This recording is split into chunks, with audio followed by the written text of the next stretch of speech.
Okay, so this is part 2 of the 2017 Halogen Self-Appraisal training video. I just have a couple more things to let you all know about the process itself and how that is reflected on other sections of the form that you will be filling out after you fill out your self-appraisal. So after you've completed anything you wanted to say in the additional self-appraisal input, and you made sure that everything up above is exactly how you want it to be, you will click complete and submit. And here is how the rest of that process will go. So once you have written your self-appraisal, it will go to your supervisor, and your supervisor will use your self-appraisal to write their own appraisal on you.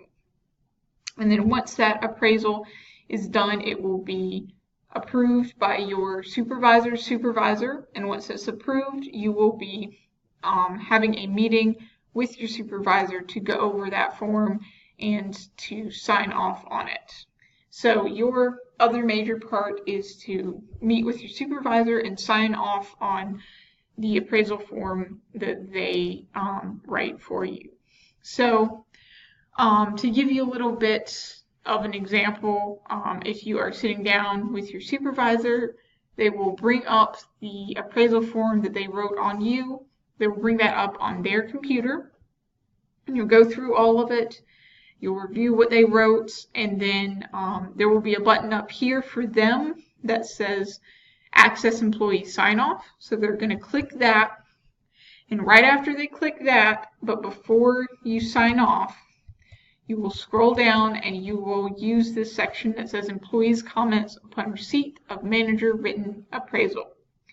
Now this is the section where if you disagree with anything in the appraisal that your supervisor has written, you need to mention it here.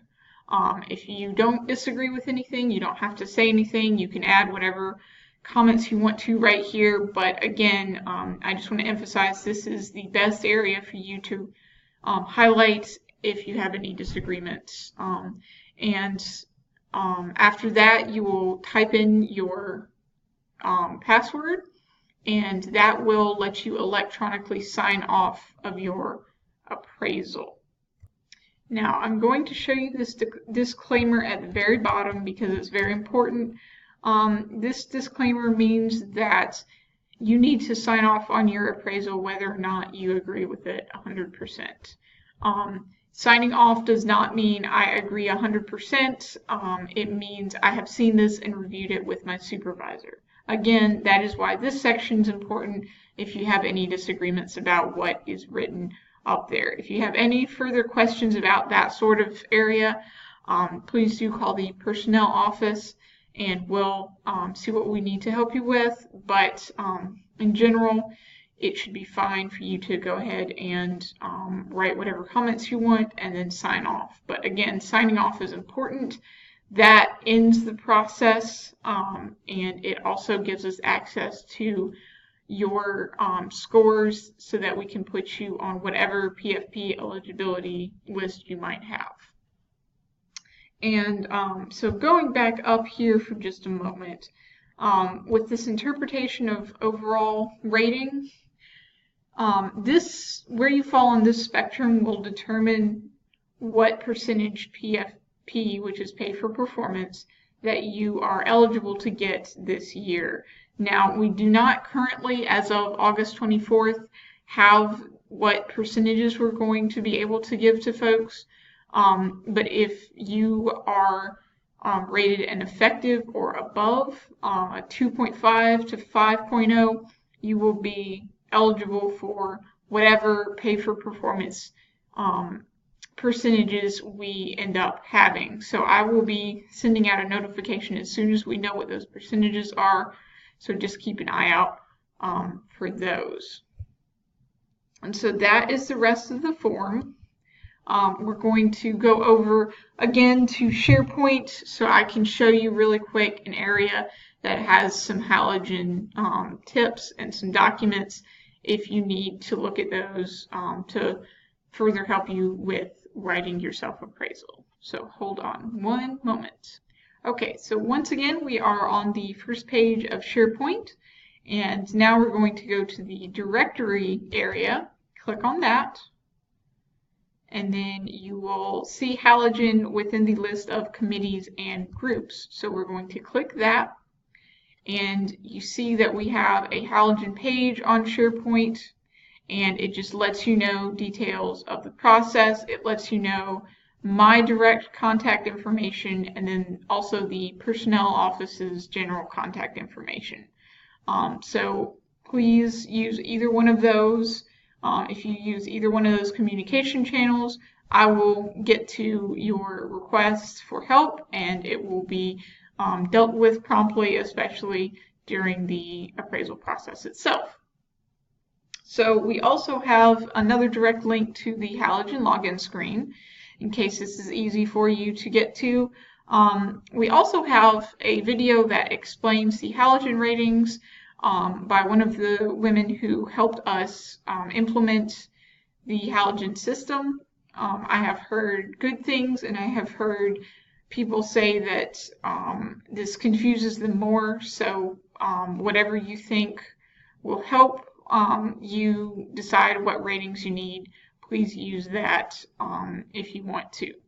So we also have a calendar here, which I have marked with the deadlines for our different sections of the process. So note that the self-appraisal deadline, that is September 5th.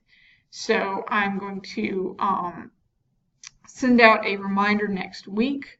You will get a reminder from Halogen as well. I do not want you to miss that deadline if you can help it.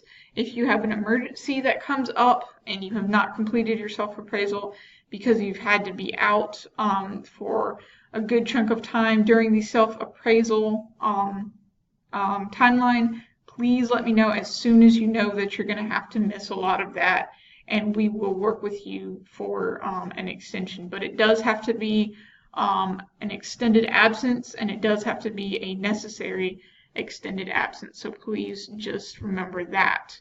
And so the entire process is going to be completed on November 3rd. So you will be meeting with your supervisor and signing off before then, and the pay for performance, if you are eligible for any pay for performance raise, that will start the first pay period in December. And again, further details on that as we get them. So down here we have our shared documents, and these are about how to work with Halogen in general, and also how to work with the appraisal form. So we've got the annual process calendar for 2017, and we also have a staff manual that was just updated this month before the process started. And so if you have any questions, these are good places to start. If you don't see the answers to your questions around here, please contact me or the personnel office. And as I mentioned, we will get to you as soon as possible. So again, my direct line is 3895 or mgriffin@richlandlibrary.com. And you can also contact the general personnel office at 3435 or personnel@richlandlibrary.com. I am here to help make this easier and to make sure you are not stressed out about this process, and to make sure you know what you're doing. So please let me know if you need any help, and I will be happy to do that for you. Thank you.